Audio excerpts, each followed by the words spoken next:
അസ്സലാമു അലൈക്കും വറഹ്മത്തുള്ളാഹി വബറകാതുഹു. ബഹുമാന്യരായ സഹോദരങ്ങളെ, സുഹൃത്തുക്കളെ, മുസ്ലിം സമുദായത്തിൻ്റെ നാശത്തിൻ്റെ കാരണങ്ങളിൽ മഹാനായ നബി സല്ലല്ലാഹു അലൈഹി വസല്ലം പഠിപ്പിച്ച ഒന്നാണ് ബഹുദൈവ വിശ്വാസം കടന്നു വരികയും മുൻഗാമികളുടെ ചര്യകളെ പിൻപറ്റുകയും ചെയ്യുന്ന കാലത്ത് തമ്മിലടിച്ച് മുസ്ലിങ്ങൾ നശിക്കും എന്ന് റസൂലുള്ളാഹി സ്വല്ലല്ലാഹു അലൈഹി വസല്ലം പറയുകയുണ്ടായി. പട്ടിണി കൊണ്ടോ, പട്ടിണി കിടത്തിക്കൊണ്ടോ, ദാരിദ്ര്യമുണ്ടാക്കിക്കൊണ്ടോ, പുറത്തു നിന്ന് കൂട്ടമായി ആക്രമിച്ചുകൊണ്ടോ മുസ്ലിം സമുദായത്തെ നശിപ്പിക്കാൻ പറ്റില്ല. നശിപ്പിക്കണമെങ്കിൽ മുസ്ലിം സമൂഹങ്ങൾക്കിടയിൽ, സമുദായത്തിനിടയിൽ അന്ധവിശ്വാസങ്ങൾ കയറി വരികയും പണ്ഡിതന്മാരും നേതാക്കന്മാരും ആയുധമെടുത്ത് പരസ്പരം ഗ്രൂപ്പുകളായി തമ്മിലടിക്കുകയും ചെയ്യുന്ന കാലത്ത് മാത്രമേ ഈ സമുദായം നശിക്കൂ എന്ന് റസൂലുള്ളാഹി സ്വല്ലല്ലാഹു അലൈഹി വസല്ലം പറഞ്ഞ ഗൗരവകരമായ ഹദീസ് പങ്കുവെക്കാനാണ് ആഗ്രഹിക്കുന്നത്. മഹാനായ സൗമ റളിയല്ലാഹു അൻഹു ഉദ്ധരിക്കുന്ന ഹദീസിൽ കാണാം, റസൂലുള്ളാഹി സ്വല്ലല്ലാഹു അലൈഹി വസല്ലം അല്ലാഹു അറിയിച്ചു കൊടുക്കുകയാണ്, അല്ലാ യുഹ്ലികഹ ബിസനത്തിൻ ബിആമത്തിൻ വലാ യുസല്ലിത അലൈഹിം അദുവൻ മൻ സിവ അൻഫുസിഹിം ഫയസ്തബീഹ ബൈലതഹും.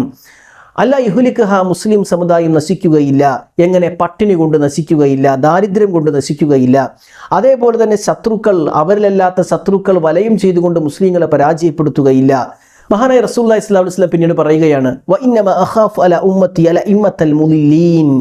വഴിതെറ്റുന്ന നേതാക്കന്മാരെയാണ്, വഴിതെറ്റിപ്പോയ നേതാക്കന്മാരെയാണ് ഞാൻ ഭയപ്പെടുന്നത്. വ ഇദാ ഉളിഅ സൈഫു ഫി ഉമ്മത്തി ലം യുർഫഅ അൻഹ ഇലാ യൗമിൽ ഖിയാമ. അവരെങ്ങാനും ആക്രമിക്കാൻ വേണ്ടി മുസ്ലിം സമുദായത്തിൻ്റെ ഉള്ളിലുള്ള ഗ്രൂപ്പ് പോരുകൊണ്ട്, ചേരിപ്പോരുകൊണ്ട് ആക്രമിക്കാൻ വാളുയർത്തിയാൽ ഖിയാമത്ത് നാൾ വരെ അത് താഴ്ത്താൻ പറ്റില്ല. രണ്ടാമത്തെ മുസ്ലിം സമുദായത്തിൻ്റെ നാശത്തെക്കുറിച്ച് പറയുന്നത്, വലാ തഖൂമു സ്സാഅതു ഹത്താ തൽഹഖ ഖബാഇലു മിൻ ഉമ്മത്തി ബിൽ മുശ്രിക്കീൻ. എൻ്റെ ഉമ്മത്തിൽപ്പെട്ട ആളുകൾ മുശ്രിക്കീങ്ങളുമായി കൂടിക്കലരുന്നത് വരെ ലോകാവസാനം സംഭവിക്കുകയില്ല. അഥവാ മുസ്ലിം ഉമ്മത്ത് അങ്ങനെ നശിക്കുമെന്നാണ്.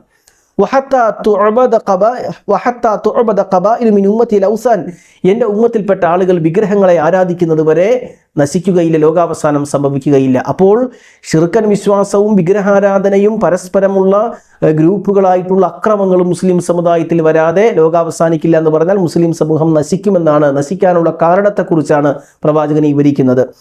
وإنه سيكون من أمتي في أمتي كذابون 30 كلهم يزعم أنه نبي. എൻ്റെ ഉമ്മത്തിൽ 30 കള്ള പ്രവാചകന്മാർ വന്നിട്ട് അവർ നബിയാണെന്ന് പറയും. وأنا خاتم النبيين لا نبي بعدي. ഞാനാണ് ഏറ്റവും അവസാനത്തെ പ്രവാചകൻ, എനിക്ക് ശേഷം പ്രവാചകനില്ല. അപ്പോൾ കള്ള പ്രവാചകന്മാർ മുസ്ലിം സമുദായത്തെ നശിപ്പിക്കും.